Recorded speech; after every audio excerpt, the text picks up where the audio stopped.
Hello friends, तो आप लोग कैसे हैं। आइए जानते हैं एक ऐसे बिजनेसमैन, एक ऐसे सक्सेसफुल इंसान के बारे में जिनका जीवन बहुत कष्टमय कटा और बहुत दुख के किनारे रहा था। आइए हेनरी फोर्ड के बारे में जानते हैं, उनका जीवनी के बारे में जानते हैं। हेनरी फोर्ड एक अमेरिकन उद्योगपति थे। वो फोर्ड मोटर के कंपनी के संस्थापक थे और मास उत्पादन असेंबली लाइन के स्पॉन्सर भी थे। फोर्ड ने पहली ऑटोमोबाइल कंपनी विकसित की और निर्मित भी की, जिसे अमेरिका के मध्यम वर्गीय लोग भी आसानी से ले सकते थे। उनके द्वारा निर्मित ऑटोमोबाइल कंपनी को ही उन्हीं के उपनाम पर रखा गया था और जल्द ही इस कंपनी ने पूरी दुनिया में अपनी पहचान बना ली और साधारण ऑटोमोबाइल कंपनी ने जल्द ही बहुमूल्य कार बनाना शुरू किया और 20वीं शताब्दी में अपनी एक प्रभावशाली छाप छोड़ी। इसके बाद उन्होंने मॉडल टी नामक गाड़ी निकाली, जिसने यातायात और अमेरिकी उद्योग में क्रांति ला दी। फोर्ड कंपनी के मालिक होने के साथ ही दुनिया के सबसे धनी और समृद्ध लोगों में से एक थे। फोर्ड अंतर्राष्ट्रीय स्तर पर अपनी व्यापकता को बढ़ाना चाहते थे, इसलिए उन्होंने अपनी गाड़ियों की कीमतों में कमी कर बहुत से ग्राहकों को आकर्षित भी किया था। इसके बाद फोर्ड की फ्रेंचाइजी भी उत्तर अमेरिका के बहुत से भागों में खोली गई। उन्होंने अपनी अधिकांश संपत्ति भी फोर्ड फाउंडेशन के नाम पर कर दी थी और ऐसी व्यवस्था भी करा दी थी कि वह अस्थायी रूप से उनके ही परिवार के नियंत्रण में बनी रहे। उनका प्रारंभिक जीवन। हेनरी फोर्ड का जन्म 30 जुलाई 1863 को मिशिगन के ग्रीनफील्ड फार्म में हुआ था। असल में उनका परिवार इंग्लैंड के सोमरसेट से था। फोर्ड के 15 साल की आयु में ही उनके माता पिता की मृत्यु हो गई थी। ऐसी दुख भरी उनका जीवनी है। लेकिन हेनरी फोर्ड के भाई बहनों में मार्गरेट फोर्ड, जेन फोर्ड, विलियम फोर्ड और रॉबर्ट फोर्ड शामिल हैं। किशोरावस्था में उनके पिताजी ने उन्हें एक जेब में घड़ी दी थी। 15 साल की आयु में फोर्ड पूरी तरह गिर चुके थे, लेकिन दोस्त और पड़ोसियों की सहायता से वे फिर उठकर खड़े हुए और घड़ी ठीक करने वाले के रूप में उन्होंने अपनी पहचान बनाई। परिस्थिति को देखकर उनके पिता उन्हें पारिवारिक फर्म देना चाहते थे, लेकिन फोर्ड को फर्म पर काम करना पसंद ही नहीं था। बाद में उन्होंने लिखा कि मुझे कभी भी फर्म से प्यार ही नहीं था, बल्कि फर्म में काम करने वाली मेरी माँ से मुझे बहुत प्यार था। 1879 में James F flower and brothers और बाद में 1882 में ड्राई डॉक कंपनी के साथ काम करने के लिए उन्होंने घर छोड़ दिया था। बाद में उन्होंने वेस्टिंग्स हाउस में भी स्टीम इंजन पर काम किया। इस समय के फोर्ड ने Goldsmith Bright Stratton business college में बुक कीपिंग का भी अभ्यास किया था। फोर्ड का विवाह एवं उनका परिवार। फोर्ड ने क्लारा जेम ब्राइट 1866 से 1950 के बीच में से 11 अप्रैल 1888 को हुई थी और उनकी पत्नी की सहायता से ही वे एक सॉमिल भी चलाते थे। उनका एक बेटा भी था, एड्सेल फोर्ड। उसका जन्म 1893 से 1943 के बीच में हुआ था। कैरियर में 1891 में फोर्ड एडिसन ज्ञानवर्धन कंपनी के इंजीनियर बने। 1893 में मुख्य इंजीनियर के रूप में उनका प्रमोशन होने के बाद उनके पास पर्याप्त समय और पैसों दोनों थे। तभी उन्होंने गैसोलीन इंजन पर खोज करना भी शुरू किया।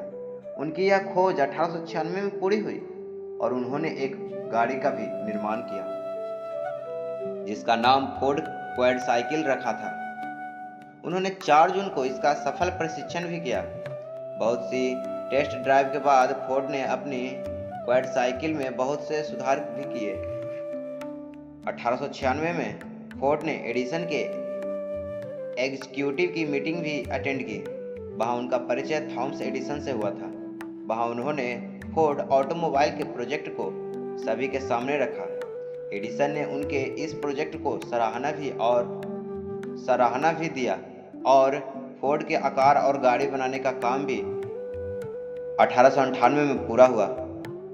डेट्रॉइट लंबर बैरन विलियम एच मर्फी की पूंजी के समर्थन से चलने वाले फोर्ड ने एडिसन कंपनी से इस्तीफा भी दे दिया और 5 अगस्त 1899 को नई डेट्रॉइट ऑटोमोबाइल कंपनी की स्थापना भी की थी।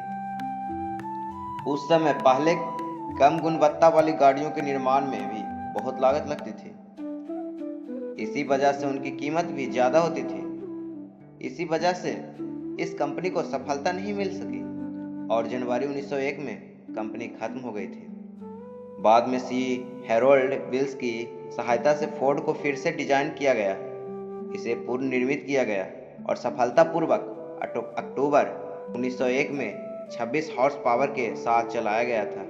इसी सफलता के साथ मर्फी और दूसरे सहकर्मियों ने डेट्रॉइट ऑटोमोबाइल कंपनी को बदलकर हेनरी फोर्ड कंपनी की स्थापना 30 नवंबर 1901 को की थी, जिसकी फोर्ड मुख्य इंजीनियर थे।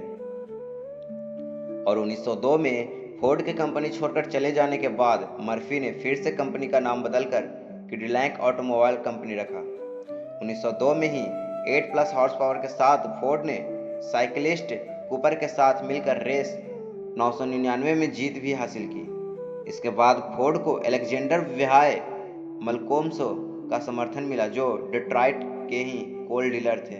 उन्होंने पार्टनरशिप में फोर्ड एंड मालकोम्सो लिमिटेड की स्थापना भी की, जो ऑटोमोबाइल का उत्पादन करती थी।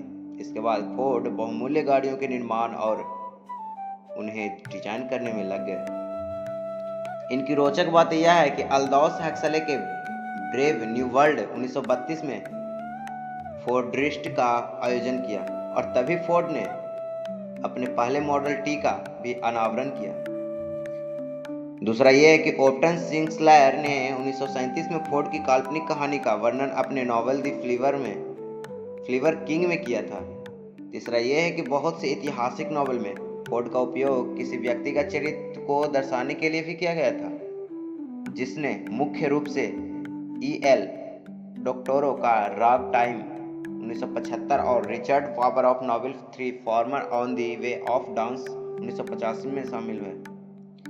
फोर्थ यह है कि 1986 में रॉबर्ट लकी की बायोग्राफी में फोर्ड, उनके परिवार और उनकी कंपनी तीनों का ही वर्णन था और उसका शीर्षक था Ford the man and the machine. इस किताब को 1987 में अपनाया गया था। 5 ये है कि 2005 में ऐतिहासिक उपन्यास दी फ्लॉट अगेंस्ट अमेरिका में फिलिप रोथ ने फोर्ड को एक बहुदिमागी व्यक्तित्व भी बताया था। 6 ये है कि ब्रिटिश लेखक डगलस गालब्रेथ ने फोर्ड के शांति जहाज का उपयोग उपन्यास किंग हेनरी 2007 में के मौत की जगह के रूप में किया था। 7 ये है कि 2008 में ही फोर्ड ने दुनिया में अपनी पहचान बनवा ली थी और दुनिया की सबसे कीमती और बहुमूल्य गाड़ियां बनाना वाली कंपनियों में भी शामिल हो गया।